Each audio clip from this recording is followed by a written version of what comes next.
We hier nu het betere waar van Nederland. Oké, de wind van de morgen nog wel een aantal pittige buien actief. Vooral in het zuidelijke pad van de provincie, maar ook in het oosten.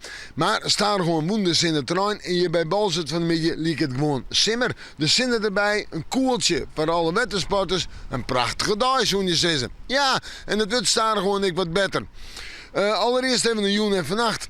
Opklarings, een buiken, dat geldt vooral van vannacht, een letterjoen. Maar verder zie ik die flinke droege periode. Een temperatuur, 10 tot 12 graden. De wind uit het westen tot het noordwesten waait. En de wind is zwak of matig. Maar in het kustgebied kan hij nog altijd uit en toch eens even vrij krachtig wezen.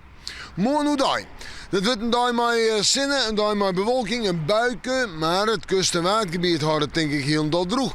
En dan ga je toch, als die zinnen erbij is, nou dan viel het aardig hoor. Hè. Die zinnen had nog wel aardig macht. En de temperatuur morgen, 17 of 18 graden. En de wind, die komt uit het westen tot noordwesten waai. En die is matig en vrij krachtig. Let erop, het dag neemt de wind weer aan.